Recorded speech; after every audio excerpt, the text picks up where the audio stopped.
Who were Cleopatra's rivals for Mark Antony's love? Cleopatra VII, Queen of Egypt, remains one of the most notorious women of the ancient world.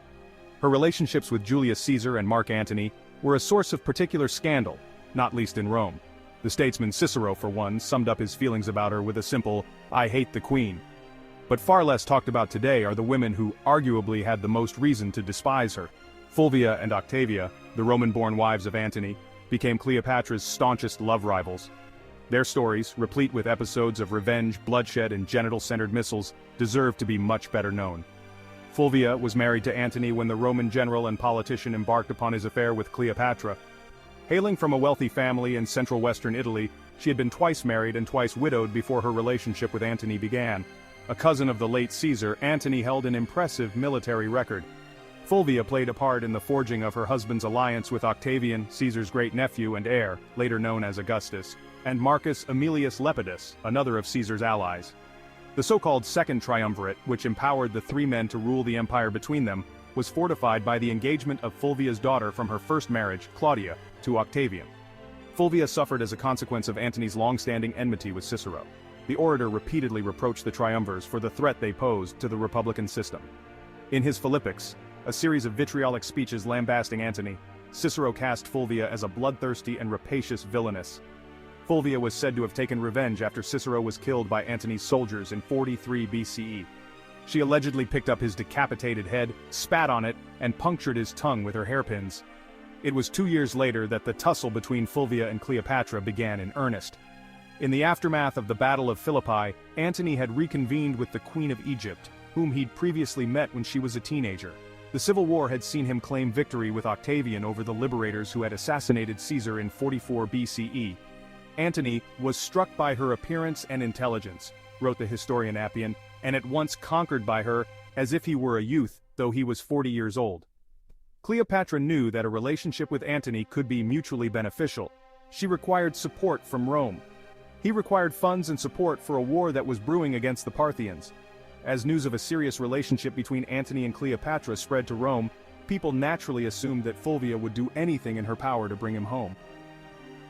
So it was that, when Fulvia stirred up a war in Italy in 41 BCE, she was believed to have acted simply out of jealousy and vindictive cunning. Fulvia's motivations were more complex. The Perusine War saw her join forces with her brother-in-law Lucius to redress the balance of power in the triumvirate by championing Antony over Octavian. Fulvia had been personally offended by Octavian's decision to divorce her daughter so he could marry another woman. The tension between former mother and son-in-law grew so intense that Octavian claimed that Fulvia threatened him. "Either go to bed with me," she supposedly said, "or fight me." They chose to fight. The war led to one of the bloodiest sieges in ancient history. Although power ostensibly lay with Lucius, a senior senator, the real power, according to Roman historian Cassius Dio, lay with Fulvia. She not only helped Lucius in raising legions, but also traveled to Praeneste, now Palestrina in central Italy, where a sword was girded to her side and she gave signals to the soldiers and often even addressed them. Fulvia and Lucius sought refuge inside the city walls as Octavian's forces began to hurl missiles. Several of the lead sling bullets the men discharged were inscribed with crude messages. "I'm aiming for Fulvia's clitoris," reads one, which has miraculously been recovered from the site. Octavian's forces gained the upper hand and starved the citizens within the walls into submission. Fulvia and Lucius were spared. Antony made no hurry to return to Rome in the wake of the disaster. Cleopatra had become pregnant with his child, or rather his children. In 40 BCE, she gave birth to twins, Cleopatra Selene, named after the moon, and Alexander Helios, named after the sun. A third child, Ptolemy Philadelphus, would follow. Antony had barely had time to get to know the children he had by Fulvia in Rome. Soon Fulvia made the decision to travel to him with their 2 young boys. But there was little time for a family reunion. Antony blamed Fulvia for the chaos of the Perusine War and blithely left her behind in Greece, where she had become sick, when he was summoned to a conference with Octavian in Italy. News reached him there that Fulvia had died of her illness. The death of this public affairs-obsessed woman who fanned the flames of war out of jealousy for Cleopatra, wrote Appian, seemed extremely profitable for both parties, who were freed of her.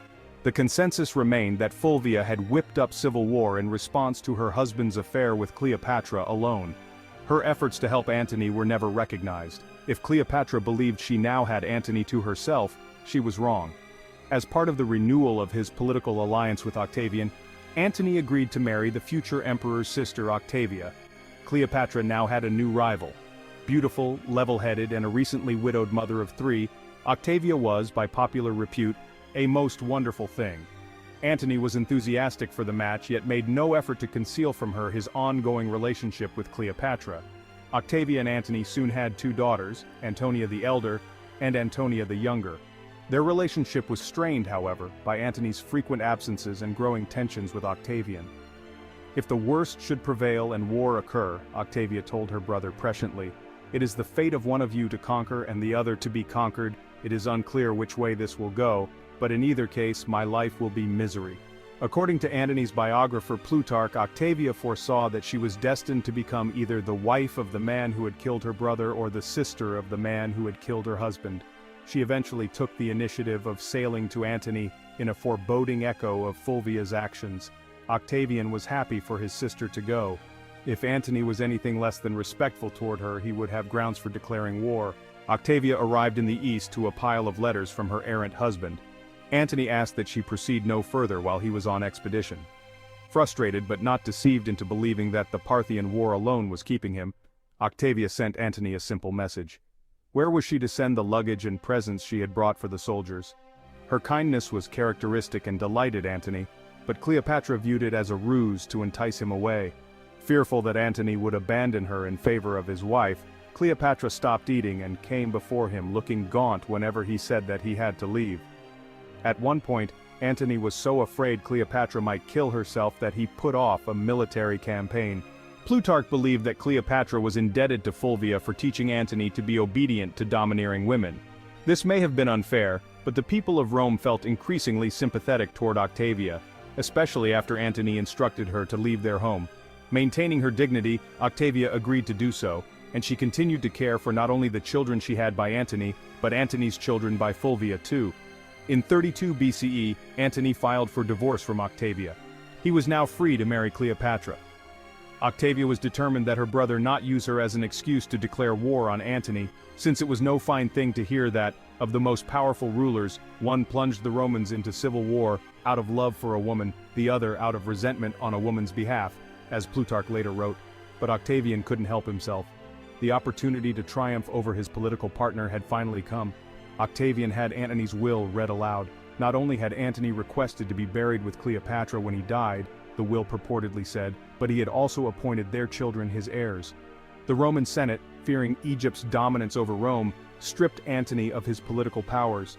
As a vote was passed to declare war on Cleopatra, Octavia's worst fears were fulfilled. The decisive battle was fought between Antony and Cleopatra on one side, Octavian on the other, on the waters off Actium in northwest Greece in 31 BCE. Cleopatra, commanding her reserve armada, led an important breakthrough.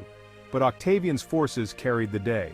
Some ancient writers and poets, such as Horace, implied that the queen purposely led Antony to defeat to gain ownership of him as a partner. This is implausible, but she did ensure that she had a plan by which they might together elude servitude at the hands of Octavian. The couple's dual suicide rightly became one of the most famous passages in history. What is less remembered, though, is that in her final days, Cleopatra pleaded with Octavian for leniency by offering to send his wife and sister presents. Octavia may have been her love rival, but Cleopatra recognized her power and influence. Octavia became the last member of the love triangle standing. Ever magnanimous, she agreed to raise the surviving children of both Cleopatra and Fulvia together with her own. Love conquered rivalry. So, next time you hear Cleopatra's name, remember Fulvia and Octavia, the unsung heroines of ancient Rome.